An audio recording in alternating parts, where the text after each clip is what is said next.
Formed by brothers Paul and Phil Hartnell at the start of the acid house explosion in the late 80s, Orbital are famed for spectacular live performances in front of banks of computers and synthesizers. We talked to the brothers about science, the Gallagher brothers, and the history of rave.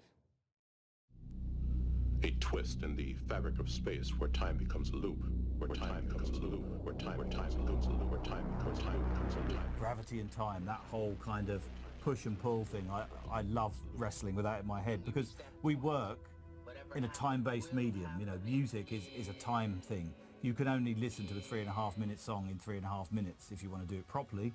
And it's you know, like you look at a piece of art, a picture, and you can look at it for as long or as little as you like, but music, you have to listen to it. It moves through time, and that's it, and you are transported with it, and it kind of pulls on your emotion, and you know, it can pull on your dancing shoes and everything. You know, it's a weird thing.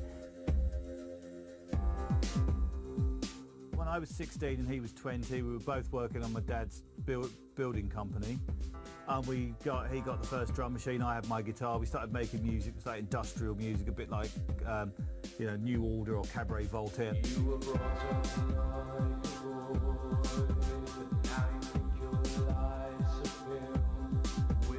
And when we heard house music, we thought, oh, okay, we can work with this. There was a gap in there. There was nobody doing kind of sort of industrial kind of stuff. For me, I suppose it's the arrogance or ignorance of youth or whatever. I felt like they were doing it wrong. It was like finding a medium, you know, and the medium is house music, which is mostly to make people dance with the 4 to the floor, thudding away. And it's like, okay, let's go for it.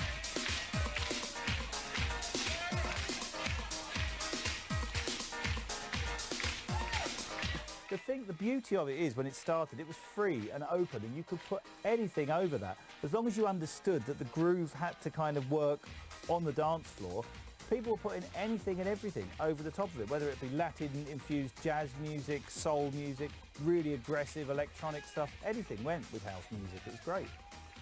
For me, it was like watching the social change of men and men's attitude against other men, and to quell the machoism and to quell the aggression in men.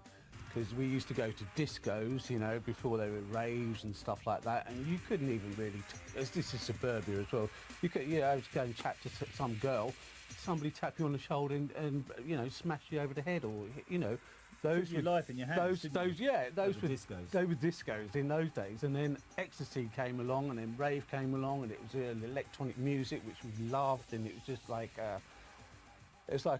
you know, it was a revolution, really.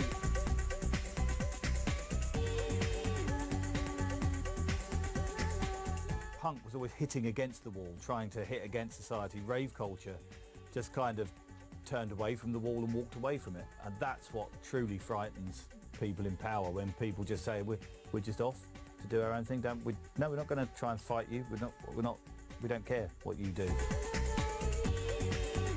I think for me, it's like starting anything new. Kind of, you know, from going back to the early sort of rave period, there was no expectations, no sense of entitlement. It's just like, what's this? This is new, and oh, who are these people? You're nice, hello. And it was just a sort of a really good, open time. Did you want a cup of tea, Taz? And it certainly permeated into, you know, television and things like that. When you started getting truly kind of post-rave kind of comedy programs like Spaced on the telly and that kind of thing, and you kind of felt like, oh yeah, okay, they know.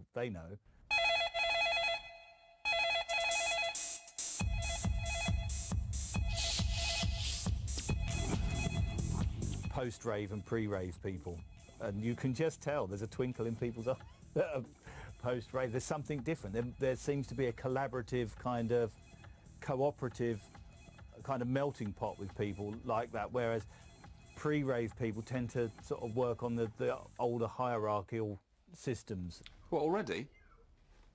All right. Oh, I'll see you later. It was a proper kind of, you know, youth cultural revolution in the same way that the 60s were, you know, that the whole sort of modernism and everything, that was a big, you know, a big thing, a big change of attitude. I think Glastonbury is definitely the biggest we've ever had. We've played on all of the 3 main stages really, which has been great fun. I mean, the second stage, whatever it's called now, the other stage, I think it's called. Yeah. It's my favourite by far because it's talk about intimacy on a big level, you know, compared to the main stage. It suits us and it's really, really good. And when you've got a festival crowd in front of you, you've got the power to continue that song or break it down or think I could really tease them now by taking it right down to the bass line. It's so much fun. That's what it's pure, unadulterated, in the moment fun. You know, you're living the moment, you're there, you're kind of thoroughly enjoying it, and it's just so much fun to do that. To be able to do that. You're feeding off Yeah. you're off of the vibe of the audience. It's a feedback loop, yeah. isn't it? The Gallagher's, I mean, you know, everybody would love an Oasis sort of return, wouldn't they? They'd love it, even if it was just a few gigs. People would just go mad for it. You know, they've just got to kind of become at peace with the knowledge that the other person is who they are and they're not going to change and they're different, and you've just got to embrace the change, I think, you know, and accept. It's a lot of acceptance, I think, accepting who your brother is. You know, I think they do. I think they could go far if they reformed, actually. Well, they didn't. They got a good head start.